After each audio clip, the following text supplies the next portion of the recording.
Kazuha's story quest. It's been almost a year since Kazuha's official release, but we finally get the Kazuha content this man deserves. Honestly, if there was a playable character that I think is MiHoYo's favorite for some reason, it has to be Kazuha.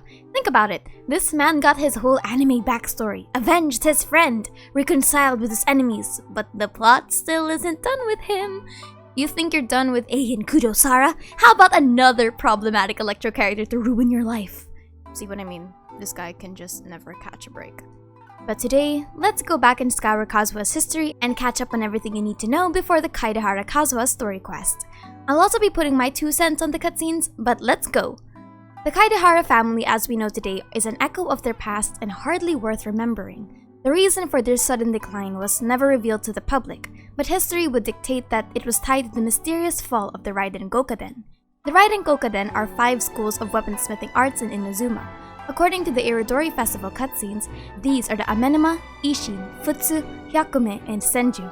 Fun fact before 2.6, the Calabash of Awakening, Scaramouche's goblet, depicted different names for the Raiden Gokaden: Amenema, Kyoshin, Ishin, Dome, Senju.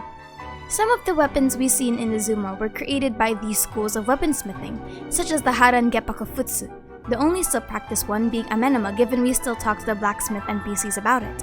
Kazuha's family practiced the Ishin art, and his ancestor Kaidahara Kagemitsu created what is known as the Ishin Sansaku, along with Niwa Nagamitsu and Akame Mitsunaga. However, after mysterious circumstances, the Ishin art fell to ruin, along with the 3 other arts. In the Irodori Festival, it is revealed to us that the decline of the weaponsmithing arts and the sudden fall was because of Kunikusushi's tamperings with the blueprints of the sword and the near forced removal of the Kaidahara head Kaidahara Yoshinori and the head of the Kamisato clan at the time. The true reason why Kunikusushi stopped his pursuit of the Ishin in Amenema art was unknown, but after Kaidahara Yoshinori revealed that he was from the Diwa family and was only adopted into the Kaidaharas, Kunikusushi left. Regardless, that incident stained the reputation of the Kaidaharas and the Kamisatos.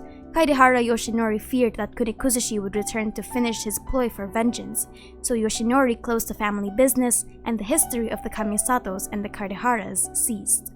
But now that we have context of what's to come, I think it's time to make some theories. Kazuha's search for the truth might not be over, and this story quest might connect further to the Ishin art.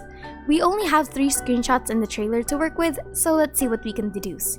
First is the mysterious purple sword that's featured in the trailer. How Kazuha gets wind of this mysterious sword is still unknown to us. But given that this is the guy that stumbled into an adeptize's treasury just to find this treasure he lent us that one time, I actually don't doubt he heard of this mysterious sword and decided to pursue it. It's not out of the realm of questionable things Kazuha does before 3 PM. The mysterious domain that we see the sword in could be Kazuha's story quest domain, and the sword is what lies at the core. But going back to the sword itself, in the trailer it looks jagged and broken, either a weapon that was used too much and cracked under all the pressure, or a prototype that was never meant to function in the first place. When I first saw it, I thought it resembled the Amenema Kageuchi, and the more that I looked at it, it kinda does resemble a more beat-up version of that. In the Irodori Festival, we actually saw blueprints of the diagram Kunikusushi tampered with. It's unknown if this is the same sword as the one in the trailer. I don't think Kazuha would truly revive the Ishin art given his dedication to being a wanderer, but at the same time, he wouldn't abandon a tradition that he knows was wrongfully ended. I think Kazuha would continue his search for the Ishin art, but he won't revive the legacy of the Kaidahara clan. We see that the sword unleashes an energy that attaches to Kazuha, and given the color and the effects used, as well as the subsequent shots of Kazuha with purple eyes, this sword might be cursed with the same energy as the Tatarigami. The Tatarigami are the remnants of Orobashi extracted from the crystal marrow.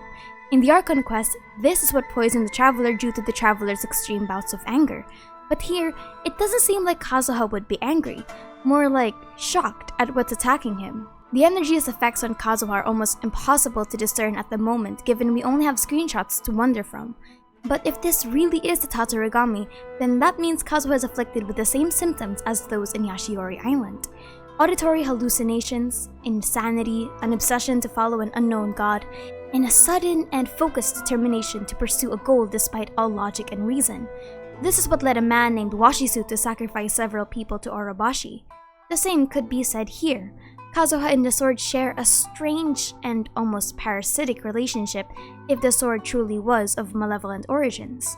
we see that he uses his sword in combat with a strange NPC, and if the sword is like the festering desire, then maybe it also follows the rules of the more I slay, the more powerful I become.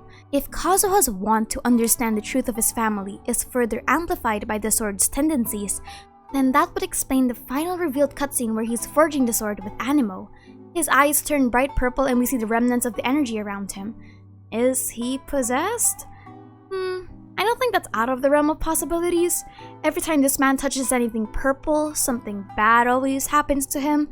But it's also safest to assume that this cutscene happens after everything's already done in the story quest, meaning that the sword will slowly get its power, but at the same time it'll be up to Kazuha to resist its temptations. But the last thing I want to cover is the potential lore we can also get from this story quest. If this sword really was hampered with foul energies, then it's most likely connected to the Mikage Furnace incident. The Mikage Furnace is a large furnace in Tatarigami that was blocked off by the Fatui and horribly tainted with Bale Thunder. When we get there, it was plundered by the Fatui, but we get really fascinating lore hints about a nameless eccentric's past. This is where the Nagamaki known as the Daitatara Nagamasa was created. However, shortly after the creation of that weapon, Inspector Nagamasa flew into a rage and killed a man known as Katsuragi after the latter's single trace of misconduct. The weapon Katsuragi Kiri Nagamasa is the perfected version of this weapon that we know today, and that one is a claymore, not a sword. Still, this sword looks like a poor rendition of that weapon, made by something or someone that would most likely just be imitating what true swordsmen are capable of. Whoever made this weapon most likely had no idea what they were doing. If this does have any connections to the Mikage Furnace incident though, I'd be quite surprised given that this connects Scaramouche's story with Kazuha's.